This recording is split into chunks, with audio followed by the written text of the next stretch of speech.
Former President Donald Trump has floated the idea that US should cover the fighter planes with Chinese flag and bomb the S out of Russia. During a speech to elite GOP donors on Saturday, Mr. Trump said the country could put the Chinese flag on F-22 before attacking the country.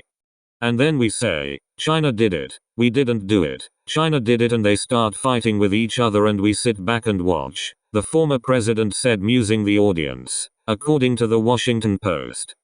Days after the president came under fire for praising Vladimir Putin's invasion of Ukraine as savvy and brilliant, Mr. Trump said the Russian president would not have attacked the country under his presidency. I knew Putin very well. He would not have done it. He would have never done it, Mr. Trump added as he blamed President Joe Biden for the ongoing war between the European nations. Trump not legally responsible for Capitol attack. Former Attorney General William Barr said that though President Donald Trump is morally responsible for the attack on the U.S. Capitol on the 6th of January, he is not legally responsible for the violence. I do think he was responsible in the broad sense of that word, in that it appears that part of the plan was to send this group to the Hill, Mr. Barr told NBC. I think the whole idea was to intimidate Congress. And I think that that was wrong. He, however, added that he has not seen anything to say Trump was legally responsible for it in terms of incitement. Republican senators defend sharing photos during Zelensky's Zoom call. 2 Republican senators have defended sharing photos of Volodymyr Zelensky during a Zoom call with lawmakers, despite being specifically asked not to amid fears for the Ukrainian president's safety.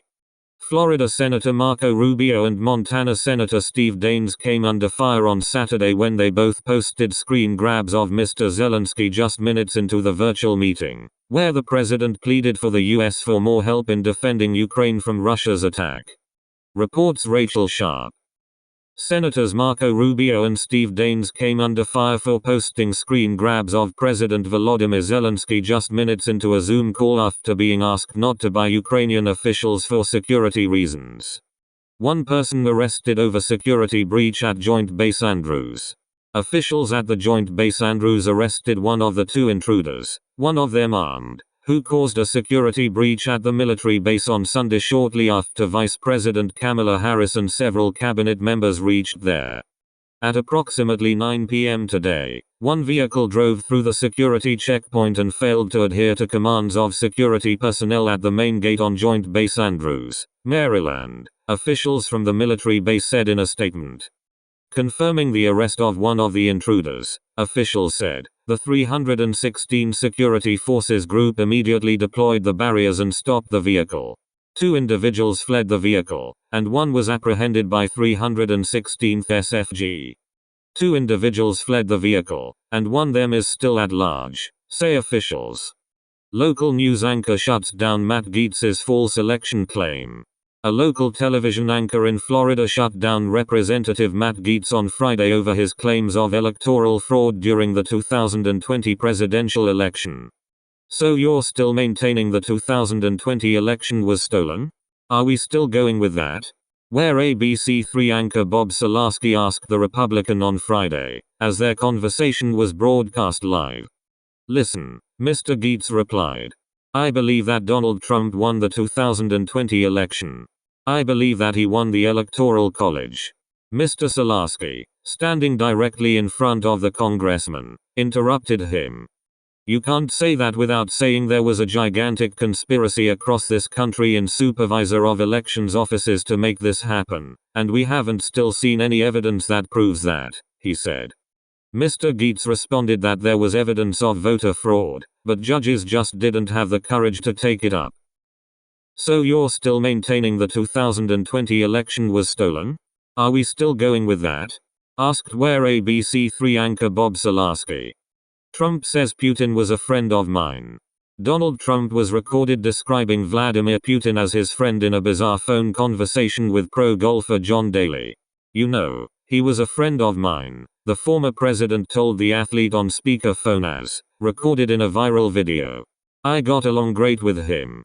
Mr. Trump during the phone conversation repeated a claim that he's made frequently in recent weeks, that if he were still president, Russia's leader wouldn't dare invade Ukraine. I'd say, Vladimir, if you do it, we're hitting Moscow, the one-term president bragged to Mr. Daly. I said, we're gonna hit Moscow. And he sort of believed me, like 5%, 10%. That's all you need. He never did it during my time, John. I got along great with him, the former US president added. Mark Meadows may have committed a voter fraud.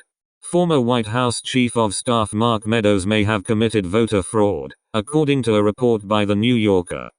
The outlet reported that it has dug up Mr. Meadows' voter registration form, and found that he registered to vote at a Scaly Mountain, North Carolina, address, a mobile home he's never owned.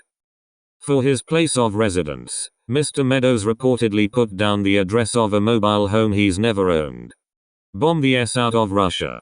Musing the audience with a war between Russia and China, the former President Donald Trump said the US should bomb the S out of Russia with F-22 planes covered in Chinese flag and see the two nations go to war.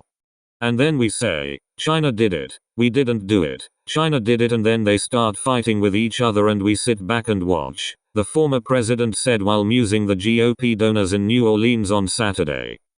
And then we say, China did it, we didn't do it, China did it, and then they start fighting with each other and we sit back and watch, the former president said.